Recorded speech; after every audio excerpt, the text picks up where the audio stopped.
یہ واقعہ دل کو جھنجھوڑ دینے والا واقعہ ہے۔ حضرت عمر رضی اللہ تعالیٰ عنہ ایک بوڑھیا کی خدمت کے لیے وہاں پر جاتے ہیں، لیکن حضرت ابوبکر صدیق رضی اللہ تعالیٰ عنہ اس سے پہلے وہاں پر اس بوڑھیا کی خدمت کر کے چلے جاتے ہیں۔ واقعہ ایسا ہے میرے دوستوں، ہمارے دلوں کو جھنجھوڑ دیتا ہے۔ آپ کو بڑا تعجب ہوگا یہ واقعہ میں آپ کو بتاؤں۔ آپ نے نام سنا حضرت ابوبکر؟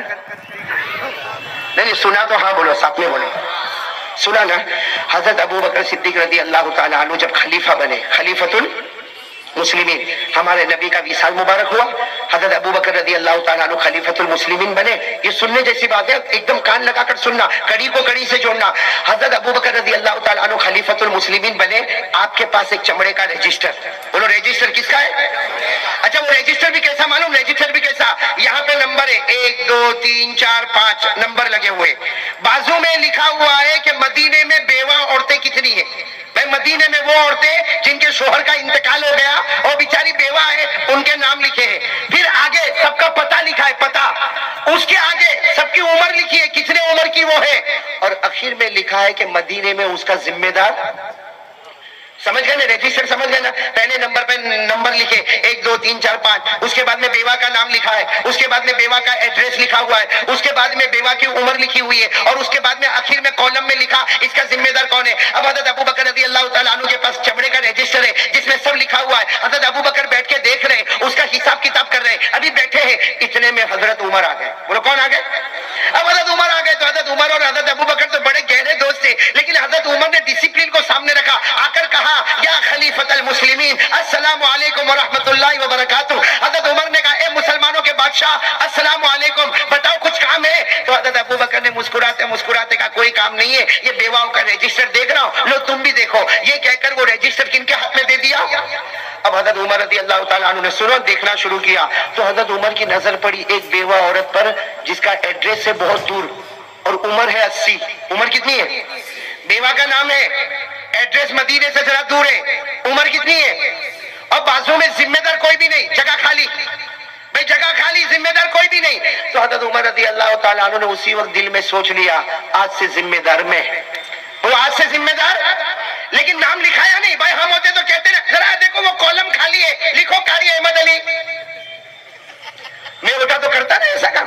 حضرت عمر نے دیکھا کہ کالم خالی ہے اور یہ عورت رہتی ہے دور، مدینے میں قریب نہیں رہتی، دور رہتی ہے، 80 سال کی عمر ہے، بوڑھی اماں ہے اور ذمہ دار کوئی نہیں۔ تو حضرت عمر رضی اللہ تعالیٰ عنہ نے اپنے دل میں سوچ لیا کہ لکھانے کی کیا ضرورت ہے، جس کے پاس لکھانا ہے وہ جانتا ہے، کون؟ بھائی لکھانے کی کیا ضرورت ہے، جس کے پاس لکھانا ہے وہ۔ اس لیے حضرت عمر نے وہ رجسٹر ویسا ہی دے دیا اور اپنے دل میں ٹھان لیا کہ کل سے یہ جو عورت ہے جو 80 سال کی ہے، جو مدینے سے دور رہتی ہے، جس کا کوئی ذمہ دار نہیں، حضرت عمر نے دل میں سوچ لیا اپنے کو رجسٹر میں لکھانے کی ضرورت نہیں، آج سے ذمہ دار۔ ایسے بھی ہوتے ہیں، ہوتے ہی نہیں ہوتے۔ آپ نے دیکھا ہوگا کوئی مدرسے کے چندے کی کتاب لے کر آتا ہے ہاں؟ تو کچھ لوگوں کو آپ نے دیکھا ہوگا بھائی رسید بناؤ، تو کہے گا کیا مولانا رسید کی بات کرتے ہو، جس کے لیے دیا اس نے دیکھ لیا، اب رسید کو لے کے کیا کرنا جاؤ جو رسید کی ضرورت۔ ہوتا کہ نہیں ہوتا ایسا؟ اور کچھ مالیگاؤں میں ایسے بھی ہوتے، 1000 کی رسید پھڑوا دیا، جیب میں 1000 دن لے کے گھوما، اور جو بھی ملے گا نا تیرے کو معلوم ہے وہ زہر میں چندے والے آتے، دیکھ میں نے 1000 روپیہ دیا، دیکھیں ایسے بھی ہوتے۔ یہاں حضرت عمر رضی اللہ تعالیٰ عنہ نے کہا میرے کو لکھانے کی کیا ضرورت ہے، بس حضرت عمر نے عورت کا نام دماغ میں رکھ لیا، اس کا ایڈریس دماغ میں رکھ لیا، عمر کتنی، اور کالم میں کوئی ذمہ دار، تو ذمہ دار کون بن گئے؟ سننا، حضرت عمر دوسرے دن فجر کی نماز کے بعد وہ ایڈریس پر چلے گئے، ارے ساتھ میں بولو نا وہ ایڈریس پر، آپ سن رہے ہو نا، سب لوگ سن رہے ہو نا؟ حضرت عمر رضی اللہ تعالیٰ عنہ وہ ایڈریس پر گئے، سننا، دروازہ کھٹکھٹایا، اندر سے بوڑھی عورت کی آواز آئی من بالباب، میرے دروازے پر کون ہے؟ تو حضرت عمر نے باہر سے کہا میں عمر، دروازہ کھولے، اماں دروازہ کھولے۔ حضرت عمر نے جب اپنا نام دیا، سنو سب ساتھ میں بولو، حضرت عمر نے جب اپنا نام دیا تو دروازہ کھلا۔ وہ بوڑھی اماں پردے میں باہر آ کہہ رہی ہے، حضرت عمر کو کہتی کیوں آئے، عمر کو کہہ رہی کیوں آئے؟ تو حضرت عمر نے کہا اماں تمہاری عمر 80 سال کی ہو گئی، تم بیوہ ہو اور تمہارا کوئی ذمہ دار نہیں، تو میں ذمہ داری لے کر آیا ہوں۔ وہ حضرت عمر باہر ایک سانس میں کہہ دیے اماں کپڑے دھونا ہو تو میرے کو بتا دو، برتن کو مانجنا ہو تو میرے کو بتا دو، گھر میں اناج نہیں ہو تو میرے کو بتا دو، گھر میں کھانا پکانا ہو تو میرے کو بتا دو۔ اور جب حضرت عمر نے کہنا شروع کیا تو بوڑھی اماں نے کہا مہلم یا عمر خاموش رہو،